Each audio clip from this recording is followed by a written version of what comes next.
Bonsoir, professeur Bachir Diagne. Merci pour nous avoir accordé cette interview. Et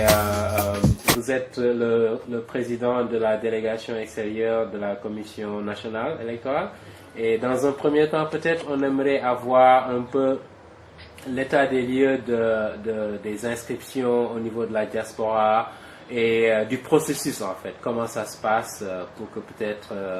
les gens puissent édifier un peu. Oui, écoutez, je vous remercie de l'occasion que vous me donnez de parler un peu du processus électoral. Vous avez indiqué à juste raison que je suis président de la DCNA, la délégation extérieure de la Sénat, avec 3 autres Sénégalais, nous sommes 4. Et nous avons pour rôle de superviser les opérations électorales. Alors, les choses se déroulent bien. La manière dont ça doit se dérouler, c'est que il y a un certain nombre de bureaux de vote qui sont déjà établis, depuis les élections antérieures, une vingtaine de bureaux de vote à travers les États, les différents États des États-Unis. Et la commission d'inscription,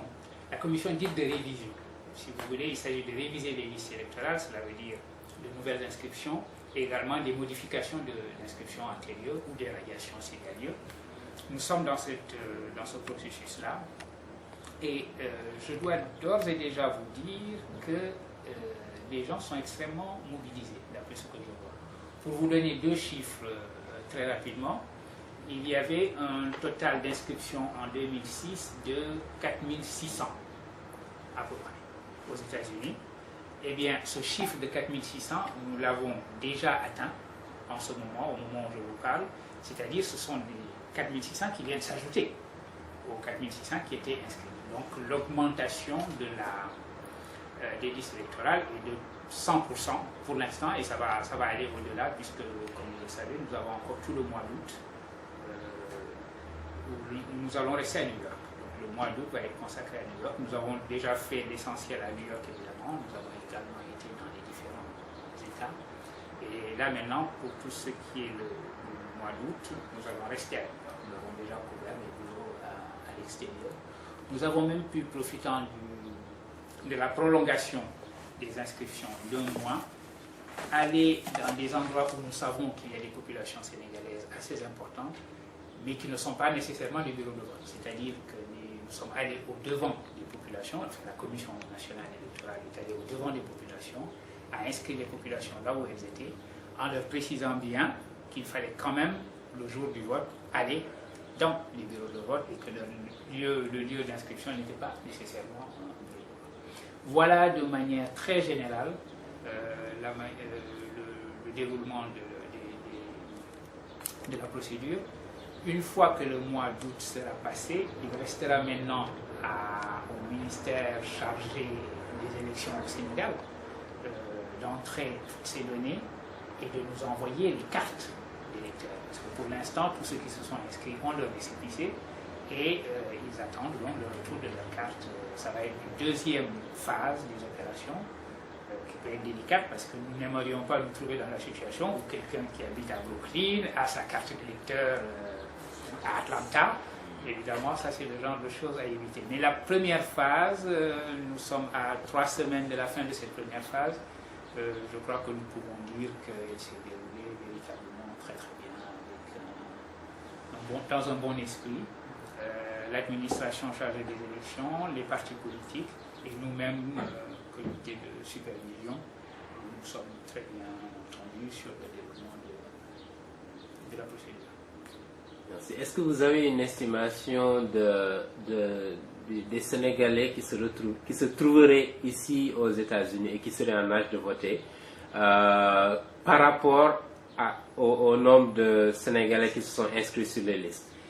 Écoutez, comme vous savez, c'est extrêmement difficile. Nous n'avons, personne, je crois, n'a le chiffre des Sénégalais. Nous avons simplement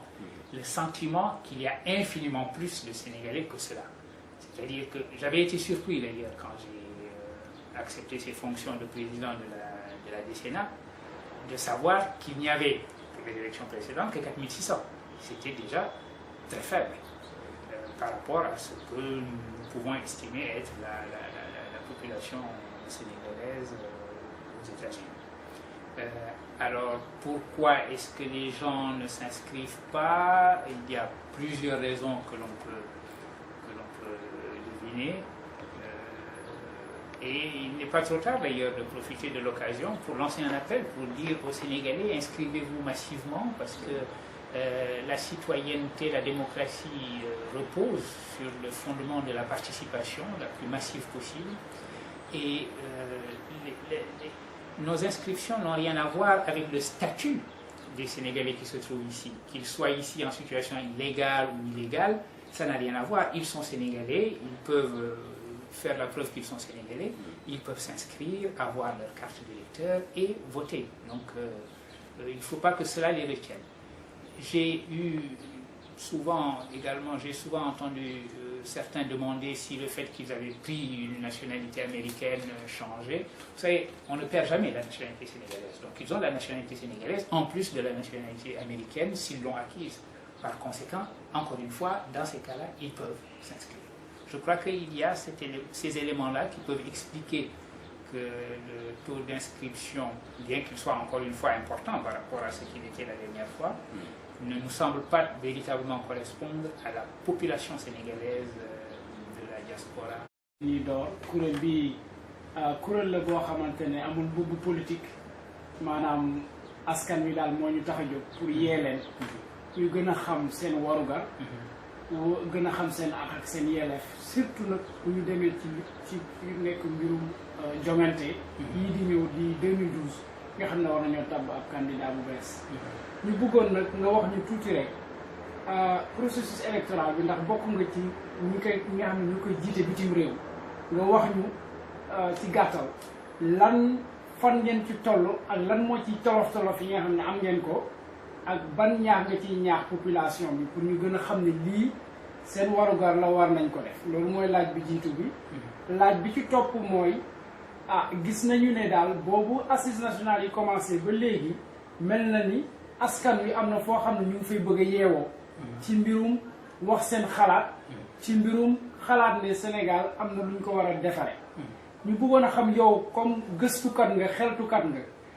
ban xalaat wala ban gis-gis nga am ci askan wi rawatina nag diaspora ñi nga xam ne dañuy nekk bitim réew li nga xam ne moom lañ bëgg a dëgmal nii ñu koy tuddee initiative diaspora pour boole Sénégalais yi nekk ci diaspora bi non seulement ñu andi seen participation ci mbirum jongante yi waaye ci mbirum koom-koom ak ci yeneen i wàll. lan moo ci sa gis-gis. waaw maa ngi lay gërëm dañuy xam nga ma jëkk leeral lan mooy suñu liggéey ñun waa DESENA. DESENA dafa di benn groupe ñeenti nit yoo xam ne ñi Sénat wu Sénégal moo leen di tabb ci bitim réew léegi dafa mel na Sénat wu Sénégal dañu fi ñëwoon tabb ñu ñun ñeent man ak président wu ASA muy Pape Dramé suñu benn jigéen Adji Marème Diagne ak Assane Niang mi nga xam ne mooy comptable ci consulat général nekk léegi ñun suñu secrétaire général ci DESENA bi suñu liggéey mooy ñu superviser lépp lu ñuy def ci mbirum inscription ak ci mbirum vote maanaam daal ci gàttal dañuy seede léegi ñun lu ñu seedewul rek amul valeur lépp lu ñu ciy def muy inscription yo muy bés ba nit ñi di jël seen carte wala ba bis ñuy vote ñun dañu war a toog seede ne mbir mi kat jaar na fi mu war a jaaree maanaam ni ko code électoral bi waxe fi ñu toll nii ñu ngi ci phase bu njëkk bi phase bu njëkk boobu mooy phase bi nga xam ne nit ñaa ngi bindu ku binduwul woon booba yaa ngi bindu bi yoon koo xam ne ku bindu woon nga amee nga sa carte d'identité amee nga sa carte d'électeur kooku moom soxlawuloo binduwaat lu dul dafa am benn changement mel na ku mel na man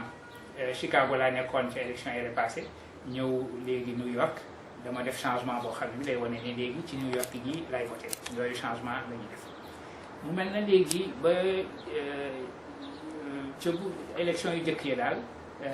maanaam liste électorale waa États-Unis nekkoon nañu juróomi junni 5000 yu manqué tuuti 4600 mu mel na léegi nii ci fi ñu ci toll def nañu inscription yu bees yu toll noonu kon boog mel na yaakaar nañ daal ne dinañu doublé gi nombre bi nga xam ne bi mooy ñi nga xam ne ñu bindu woon lii won na la ni askan bi faydaal nañu élection yi inscrire nañu en masse ñi ngi leen di gërëm ci loolu di leen sant di leen ndokkeel ndax seen yëf la noonu la peuple bu mobilisé war a def peuple bu gëm démocratie da ngay gëm participation léegi ba tey mën nañu xalaat ne des na ndax loolu rek ci ay sénégalais yu war a toll ci atum voté tuuti na ci li ñu yaakaar ne mooy sénégalais yi nekk États-Unis mu mel na kon am na sénégalais yu bare yoo xam ne ñu ngi fii waaye ba tey ñooñu mënoon nañu bindu tardewul nag torop deseeti nañu du war a mot ñetti semaine fii ak ñuy naan ndox daal fii ak fin wu koor bi fii ci New York ñu ngi encore inscrire ay nit ci gàttal daal noonu lay mënee wax ne phase bu njëkk bi yi waaj a jeex noonu la demee ma yaakaar ne ni mu demee muy li ñu ko waroon demalee muy administration parce que moo ci jiitu administration mooy organiser élection parti politique yi am nañ ci solo lool parce que ñoom suñu toogee rek ñoom ñooy surveiller procédure bi ak ñun itam ñuy superviser daal yaakaar nañu ne phase bu njëkk bi alhamdulilah rabbil alamin ngi déroulé wu ci ñu gën a ni taraf mu ci war ñàkk ci njëlbeen ba dañuy yéex a door waaye yéex door boobu taxoon na itam ñu ne daal yokkoon nañu benn weer xam nga Sénégal ñu ngi soog a wax waxu yokk waaye fii yokkoon nañu déjà benn weer ba nga xam ne bi au lieu que ñu arrêté fin juillet bi fin août la ñuy arrêté mu mel na kon loolu rattrapé nañ ko ci biir loolu permettre nañu ñu dem foo xam ne fii sénégalais yaakaar nañu ña nga fa donte sax fa ñu nekk noonu nekkul bureau de vote waaye ñu tànn ay dëkk yoo xam ni dañu naan daal fii suñ fa demee sénégalais yi dinañu gën a mën a sawar ci ñëw bindu pour wax seen kàddu loolu mooy tontu bu ma doon tontu ci di jëkk ci sa laajte mu mel na xam nga dama doon wax léegi ci sama waxtaan ci nasaraan ni participation dafa am solo peuple bu jóg ni daal mbir mi sama mbir la donc il faut ñu dégg ko foog ma wax sama kàddu parce que xam nga ñi ñuy fal du ñu buur dañuy fal ay nit ñoo xam ne ñun ñooy seen buur maanaam li leen di war a tax a jóg mooy ñoom ñu ñëw jaamu suñu soxla kon ku jóg tey ne yow léegi candidat nga présidence du Sénégal da nga ne yéen peuple sénégalais kat dama bëgg bindu ci yéen ngeen bind ma ngir ma jaamu seen soxla boobu nag ngeen surveiller ne bëgg naa ko jaamoo nii ak nii ak nii ngeen tànnee ma ci kaw loolu mooy suñu participation noonu la ñu war a déggee lan mooy élection parce que faw ñu ñoo xam ne ñi dañu leen fal pour teg leen suñu kaw dañuy fal ñoo xam ne ñi dañuy jaamu suñu soxla loolu moo leen tax loolu mu mel na xaw na leer léegi ci xelu nit ñi tudd nga assises nationales yi léegi assises nationales yi man mii woowoon nañ ma ci ndax ni ñu woowee sénégalais yëpp wuyu woon naa ci mu mel na moment la boo xam ne bi correspondre naag li ma la wax léegi ci participation bi fi ma ko gisee man fii ci diaspora bi ci Amérique ndax yow mi nga xam ne bi doonoon nga ci dara seede nga ko ñun ci Amérique gi nii lañu mën a wax lu ñu ci liggéey mu mel na daal indi na participation boo xam ne bi nit ñi toog nañu xalaat seet yan institution moo gën ci ñun xam nga loolu dafa am solo nit ñi toog rek xalaatandoo ku nekk wax sa xalaat ci yan élection nga bëgg kooku dafa am solo lool mu mel na léegi li ma doon wax sànq ni nit ñi dañu bëgg fal ñoo xam ne ñi dañuy ñëw jaamu si seen soxla loolu leer na léegi nag may ñaan rek ñun ñëpp dañuy ñaan yaakaar naa daal ne conclusion yi nga xam ni assise bi eggoon na ci su doon suñu sago ñun ñëpp mu nekk loo xam ne ni day nekk ci xolu campagne électorale bii di ñëw nit ñi